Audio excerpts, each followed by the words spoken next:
Hello டைனமண்ட் boys. இந்த வீடியோவில் நம்ம என்ன பார்க்க போறோம்னா இந்த போக்கிமானை நம்ம பிடிக்க போகிறோம். அதுக்கு முன்னாடி இதுக்கு என்னென்ன கேட்குறாங்கன்னு உங்களுக்கு காமிச்சிடுறேன் பாருங்கள். இந்த போக்கிமான் நீங்கள் பிடிக்கணும்னா இந்த போக்கிமான் 65 வேணும், தண்டர் டைப் 2 65 வேணும். தண்டர் டைப் எதுனாலும் நீங்கள் 65 வச்சுக்கலாம் ரெண்டுமே. இப்போதைக்கு இந்த போக்கிமானோட ஒரே வீக்னஸ்னால் அது டிஃபென்ஸ் தாங்க. டிஃபென்ஸ் போட்டு ஒன்று தான் வச்சுருக்கேன். அப்போ நான் டிஃபென்ஸு தான் குறைச்சானோ. ஃபஸ்ட்டு இவன் டிஃபென்ஸை போடுவானா, வாய்ப்பில்லை. டிஃபென்ஸை குறைச்சிருவான். வேறு வழி இல்லை கைஸ், ரெண்டு அதுலேயும் வேறு அட்டாக் இல்லை. இதை போட்டால் டிஃபென்ஸ் போட்டு தான் போட்டிருக்கேன். நல்லவெல்லாம் முதலே டிஃபென்ஸை குறைச்சிட்டோம். அடி பவராக விழுகுது. ஹிப்னோடைஸ் பண்ணிடுவோம். பண்ண முடியுமா? முடியல. நம்மளுக்கு ஹிப்னோடைஸ் தேவையில்லை.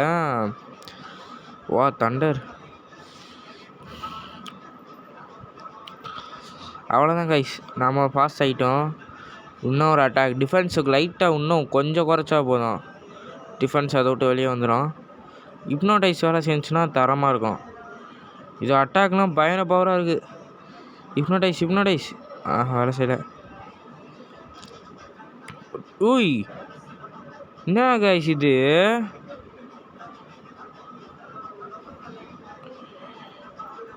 நொறுக்குது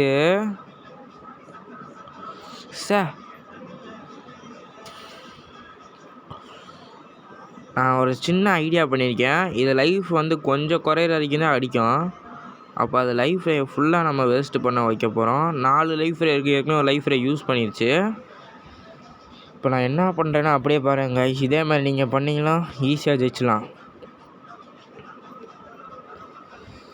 ஓ, இது டிஃபென்ஸை குறைக்கணுமோ? டிஃபென்ஸை குறைக்கிற மாதிரி எந்த அட்டாக்கும் வரலையே.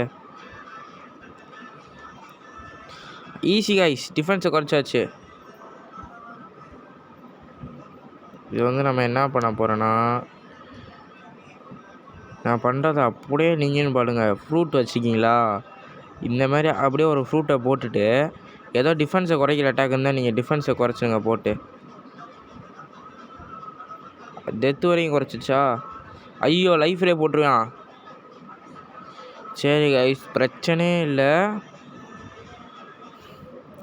கொஞ்சோன்னு மட்டும் அந்த வி வரைக்கும் மட்டும் நீங்கள் லைஃப்பை குறைங்க.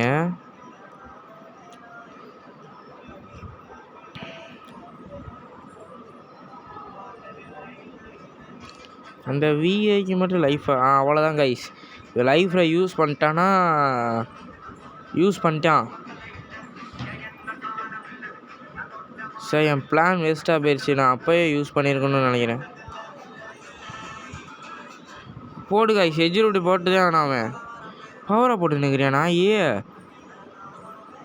என்ன கொஞ்சம் அடம். மேட்ச் போச்சு கைஸ், மேட்ச் போச்சு.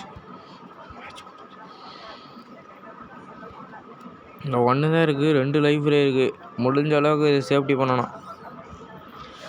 அது நான் யூஸ் பண்ணலான்னு பார்த்தேங்க கைஸ். ஆனால் எப்போயுமே அப்போ லைஃப் யூஸ் பண்ண மாட்டேன். இப்போ கொஞ்சம் முன்னாடியே லைஃப் யூஸ் பண்ணதால் நான் அடிக்க முடியல கைஸ். இல்லைனா ஈஸி பேட்ரி ஒன்று முடிச்சுக்கலாம். என்னோடய பிளானிங் கொஞ்சம் சொதப்பிடுச்சு. சரி விட்டுங்க, பார்த்துக்குவான். அவ்வளோதான் பிளானிங் சொதப்பிச்சுன்னு நினச்சேன். பிளான் வேலை செஞ்சிச்சு. இப்போ என்ன தெரியுமா பண்ணுறீங்க? சிம்பிள் தான். ஒரு எஜ் ரூட் இருந்துச்சுன்னா ஒரு எஜ் ரூட்டை போடுங்க. லெஜெண்டரி அட்டாக் வந்துச்சா லெஜெண்டரி அட்டாக்கை போடுங்க. மேட்ச் முடிஞ்சிச்சு. ஈஸியாக முடிச்சாச்சு கைஸ். இது தான் நான் அப்போதே பண்ணணும்னு நினச்சேன். அவன் லைஃப் ரே முன்னாடியே யூஸ் பண்ணதால் என்னால் பண்ண முடியல. கொஞ்சம் லேட் பண்ணியிருந்தேன்னா அவனை அப்போயே முடிச்சிருப்பேன் 4 லைஃப் ரேலே. சரி, ஆனால் நீங்கள் ட்ரை பண்ணி பாருங்கள். இது பண்ணால் தான் வேலை செய்ய முடியும். இல்லைனா 4 லைஃப் ரே அடிச்சுக்கிட்டே இருப்பேன். அது மட்டும் இல்லாமல் நீங்கள் கோல்டன் சிட்டிலாம் முடிச்சிருந்தீங்கன்னா அந்த லாஸ்ட்டில் வரவன் எத்தனை லைஃப் ரே பண்ணுவேன்னு உங்களுக்கே நல்லா தெரியும். கோல்டன் டெம்பிளும் அப்படி தான். அது பெரிய தலைவலியாகவே இருக்கும். இதுக்கு என்னென்ன வாங்க பார்த்துலாம் என்னென்ன பவர்னு. இதை நான் லெவல் பண்ணணும்னு நினச்சிட்டு இருந்தேன். அவனே லெவல் கொடுத்துட்டான். இது ஒரே ஒரு ஃபயர் அட்டாக் இருக்குது கைஸ். இதே எனக்கு போதும். இதை வச்சு ஒரு பேட்டில் பண்ணிடலாமா? Spirit type okay. இப்போ நீங்கள் சொல்கிறது தான் இந்த பேட்டில்ங்க இந்த வேர்ல்டை பூரா இன்னிலேருந்து நான் ஒருத்தனை கூட விடாமல் எல்லோரும் வீடியோ எடுத்து போடவா, இல்லைனா லெஜெண்டரி போக்கிமான்ஸை பிடிக்கிறப்ப மட்டும் வீடியோ எடுத்து போடவான்னு சொல்லி கமெண்ட் பண்ணிடுங்க கைஸ். பாய் பாய்.